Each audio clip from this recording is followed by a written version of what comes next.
फिर एक ही जवाब देगा तीनों सवाल का। भारत में इम्तिहान लिया जाता है तो सवालों को छुपाकर, पूरे एशिया में एग्जामिनेशन होता है तो पर्चे को छुपाकर, क्वेश्चन को छुपाकर।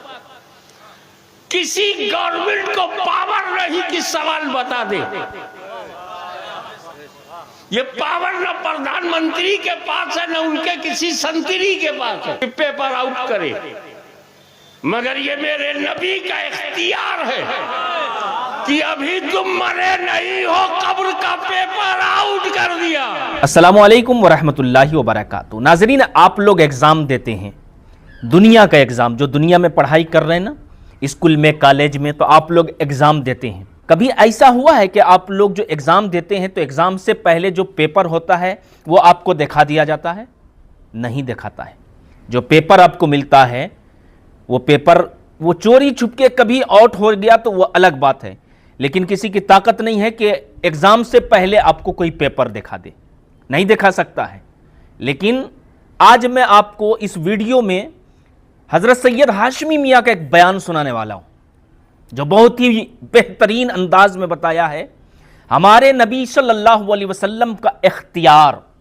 जी हाँ, हमारे नबी करीम सल्लल्लाहु अलैहि वसल्लम का इख्तियार कितना है, अल्लाह ने कितना इख्तियार दिया है कि एग्ज़ाम के पेपर, दुनिया के एग्ज़ाम के पेपर आउट नहीं होते हैं और किसी में हिम्मत नहीं है कि वो आउट कर दें, लेकिन एक एग्ज़ाम वो भी होने वाला है। इंशाल्लाह मैं आपसे गुजारिश करता हूं कि पहले इस वीडियो को देखें, फिर मैं आपसे इंशाल्लाह बात करता हूं। आइए वीडियो देखते हैं। नौमतिल उरूस, सो जा दुल्हन की तरह, इस पर कल मैं डिटेल में बात करूंगा।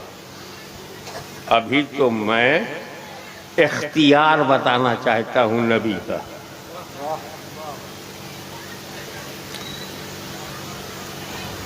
और या रसूल अल्लाह, जो मोमिन नहीं है उनका क्या जवाब होगा? उनका हर सवाल का एक ही जवाब होगा, मन रब्बो का। काफिर कहेगा हा ला अदरी, sorry sorry I don't know. अफसोस अफसोस मैं नहीं जानता। मादीन होगा अफसोस अफसोस मैं नहीं जानता। माकुलता तकुलो अफसोस अफसोस मैं नहीं जानता। काफिर एक ही जवाब देगा तीनों सवाल का, सॉरी आई डोंट नो, अफसोस मैं नहीं जानता, ला अदरी मैं नहीं जानता, हाँ अफसोस, होए आई डोंट नो।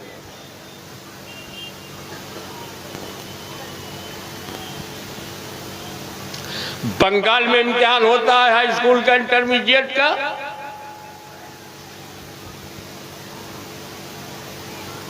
इम्तिहान होता सर्विसेज का।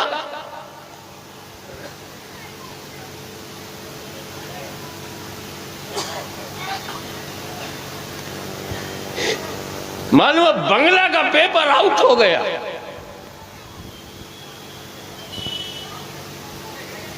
तो बंगाल की हुकूमत कहेगी बंगला पेपर कैंसिल, नया पेपर बनेगा। अनिवार्य subject, compulsory subject in Bengal. लाखों छपा बेकार हो गया क्योंकि पेपर आउट। अब फिर लाखों नया छपेगा, हजारों लाखों रुपया बर्बाद। अब ये सत्ताधारियों से कहा जाने तो, एक पेपर आउट हुआ तो क्या हुआ?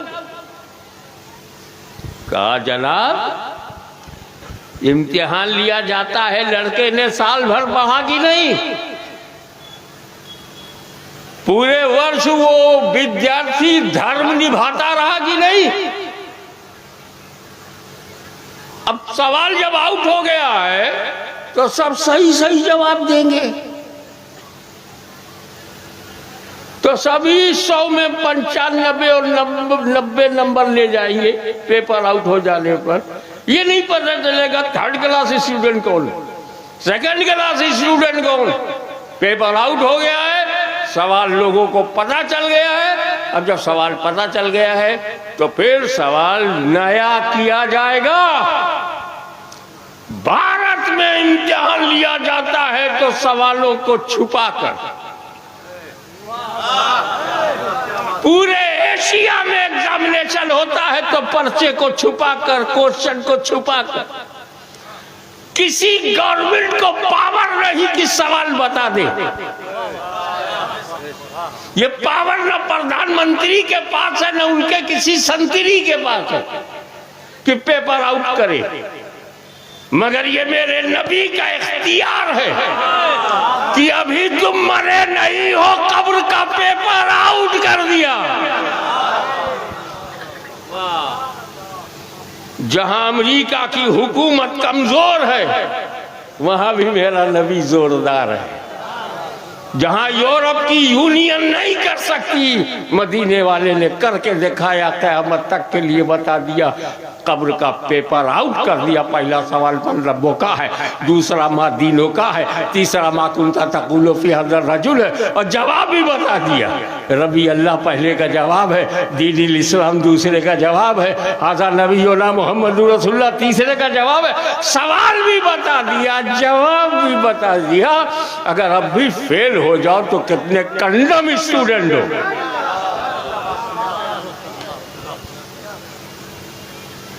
तो कामयाब दुनिया उसकी है, भूखा रहने से नाकाम नहीं है, प्यासा रहने से नाकाम नहीं है। सीधा सवाल सीधा जवाब। बहुत तबीयत खुश हुई, हैदरी नारा लगता रहा, मौला अली का नाम लेते रहे।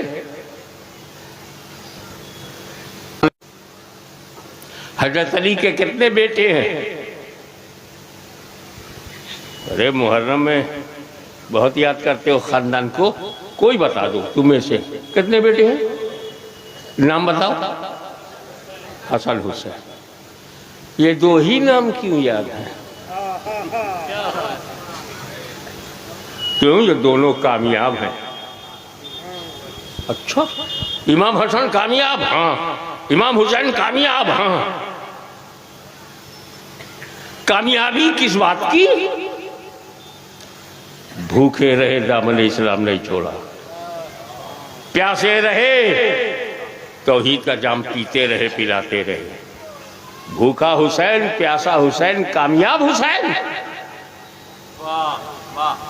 तख्त पर बैठा हुआ, हीरे जवाहरात से खेलता हुआ यजीद नाकाम। तो पता चला करोड़पति में दुनिया अच्छी नहीं होती, मुस्तफा की गुलामी में दुनिया अच्छी होती है।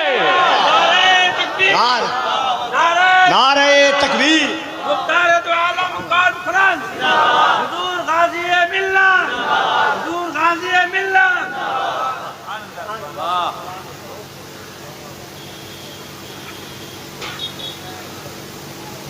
आप दुनिया में अपनी मर्जी से आए हो? कोई साहब अपनी मर्जी से जन्म लिया है? बोलो भाई।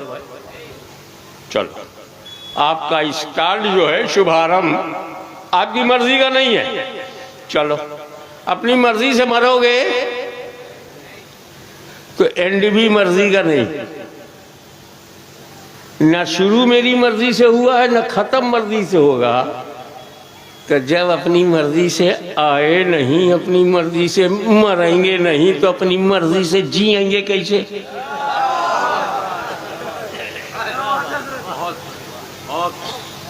आए हो अल्लाह की मर्जी से, मरोगे अल्लाह की मर्जी से, तो जियो अल्लाह की मर्जी से। तेरी मर्जी की वैल्यू क्या? न आने में मर्जी चली, न जाने में, तो रहने में कैसे चलेगी?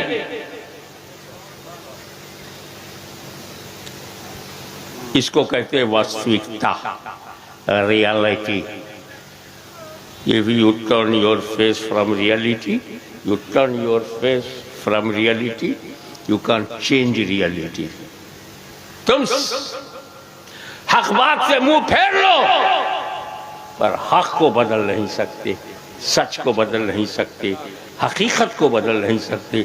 हकीकत यही है, रोज देखते हो अल्लाह के हुक्म से कोई पैदा हुआ, रोज देखते हो अल्लाह के हुक्म से कोई मरा, पर यह नहीं सोचते कि फिर अल्लाह के हुक्म से जियो। अल्लाह के हुक्म से जीने का क्या मतलब है? अल्लाह ने जो मना किया है मत करो। अल्लाह की मर्जी से आए हो, अल्लाह की मर्जी से मरोगे, अल्लाह की मर्जी से जियोगे नहीं।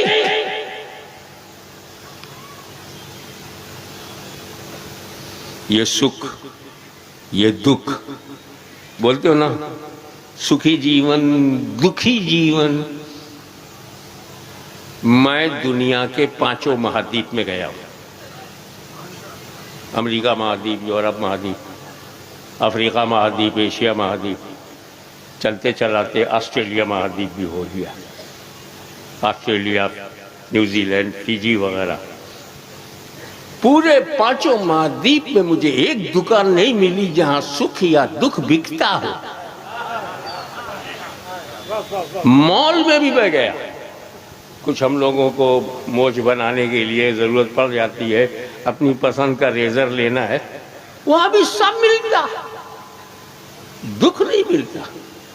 आज मैं बंगाल वालों को इजाजत देता हूं, मैं कल दिन भर हूं, मुझे 10 किलो दुख चाहिए, लाओ। 5 किलो सुख, 10 किलो दुख कहां है? जमीन से धान की तरह दुख हो आता है ऊपर। सुख दुख जमीन से पैदा होता, पेड़ों से निकलता है। जैसे आम जो है पेड़ से निकलता है, क्या सुख दुख भी पेड़ों से पैदा होता?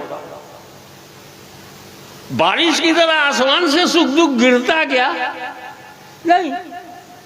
किसी फैक्ट्री में सुख दुख बनता है? नहीं। किसी मिल में सुख दुख बनाते? नहीं। अबे तो कहीं दिखता है? नहीं। तो फिर है कहां? न सुख है न दुख है। जिंदगी में जो चीज आए उसे स्वीकार कर लो, यही सुख है। इनकार करोगे तो दुख है।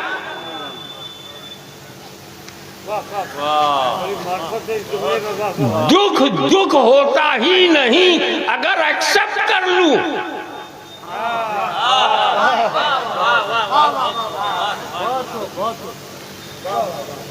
इमाम हुसैन करबला में मजलूम थे, दुखी नहीं थे।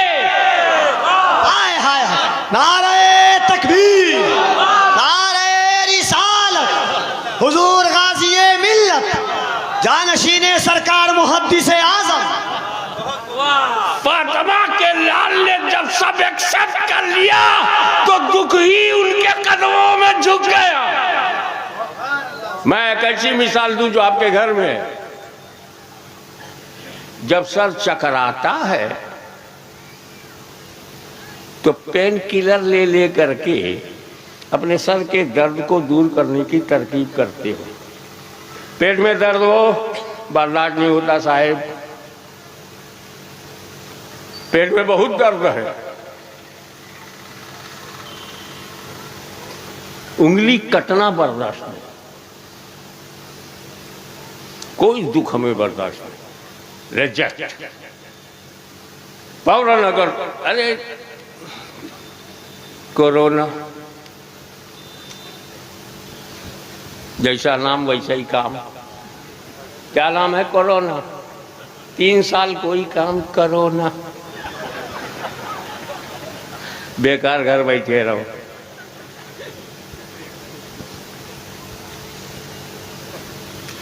मगर इस दुख भरी दुनिया में, इस दुख भरी दुनिया में सबसे बड़ा दुख, सबसे बड़ा दर्द, सबसे ज्यादा टीस, सबसे ज्यादा पेन मां बनने में। ये हमारे घरों में मौजूद है।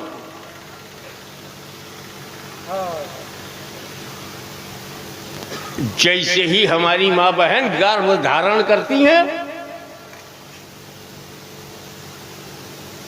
प्रेग्नेंट होती हैं, बस 2-3 महीना तो आराम से निकलता है, उसके बाद दुखों का सिलसिला शुरू। दर्द की मुतअद्दिद लहरें शिकमे मादर को बेकरार करती, न खाना अच्छा लगे न नींद आए, 9 महीने तक सुख भूल जाए, पीड़ा, धीरे धीरे दर्द बढ़ता जाए, 8वें महीने में दर्द और बढ़ जाए, और डिलीवरी के वक्त जो लेबर पेन होता है, प्रसव पीड़ा, उसको तो मैं शब्दों से बयान ही नहीं कर सकता। भाई यूं समझो कि जब हजरत मलकल मौत अलैहिस्सलाम आए और रूह निकालें, तो जो दर्द होता है उसी से मिलकर जुलता दर्द है जो मां झेलती है तो बच्चा पैदा होता है। कभी कभी वो मर जाती है, बर्दाश्त नहीं होता तो।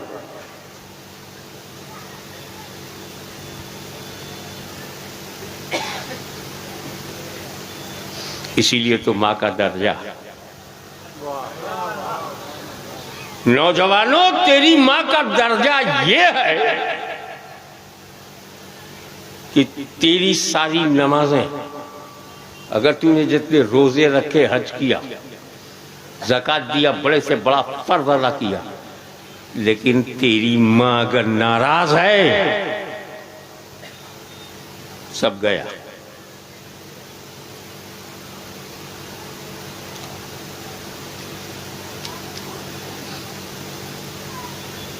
मां, इस पर इंशाअल्लाह मैं कल रोशनी डालूंगा।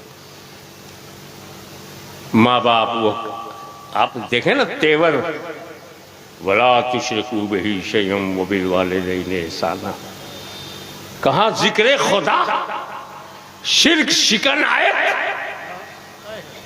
वही शिर्क शिकन आयत से मुत्तसिलन माँ बाप,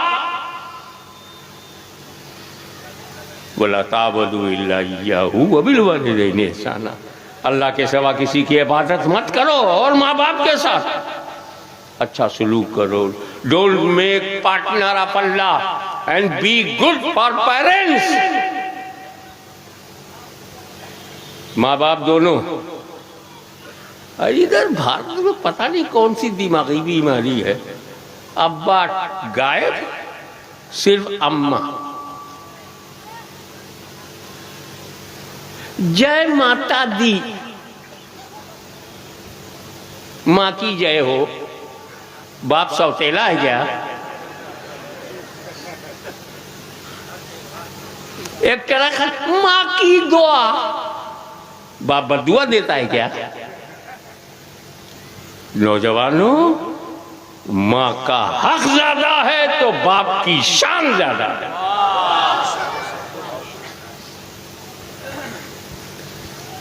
घड़ी में जन्नत है, तेरे हर घर में जन्नत है। लिपट जा अपनी माँ के कदमों से, लिपट गया जन्नत से। वो एक सहाबी रसूल थे, उन्होंने एक मन्नत मानी थी कि अगर मेरी मुराद है अल्लाह तूने पूरी कर दिया तो मैं जन्नत के दरवाजे की चौखट चूमूंगा। ऊपर वाली चौखट और नीचे वाली दोनों चौखट चूमूंगा। अल्लाह का करम देखो, मन्नत पूरी हो गई। अब सीधे साधे नूरे ईमान से मुनव्वर सहाबी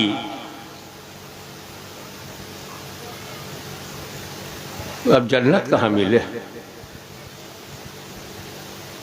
मन्नत उतारने पर आए तो फिक्र हुई, या अल्लाह जन्नत कहाँ ढूंढूं, दरवाजा कहाँ पकड़ूं, चौखट कहाँ देखूं, कैसे बोसा लूं। हर मर्ज की दवा है सल्ले अला मुहम्मद। तो नाज़रीन, अभी आपने पूरे बयान को सुना। और आपको पूरी बात समझ में आ गई होगी कि जो दुनिया का एग्जाम होता है उसका पेपर आउट नहीं होता है, उसको छुपा के रखा जाता है। बच्चे जब एग्जाम देने के लिए जाते हैं फिर उसके बाद उसको पेपर मिलता है, फिर सामने में एग्जाम लिया जाता है। लेकिन कब्र का इम्तिहान, कब्र में जो सवाल होने वाला है, कब्र में जो हमसे आपसे सवाल होगा, इसका पेपर अल्लाह के नबी सल्लल्लाहु अलैहि वसल्लम ने आउट कर दिया है, बताया है कि कब्र में तुमसे यह सवाल होगा और कब्र में तुम्हें यह जवाब देना पड़ेगा। जी हाँ नाज़रीन इकराम, आपको पूरी बात समझ में आ गई होगी। तो वीडियो कैसा लगा है, इस वीडियो को ज़्यादा से ज़्यादा लोगों तक शेयर करें और चैनल में पहली बार आए तो चैनल को ज़रूर सब्सक्राइब करें। अस्सलामु अलैकुम व रहमतुल्लाहि व बरकातुहू।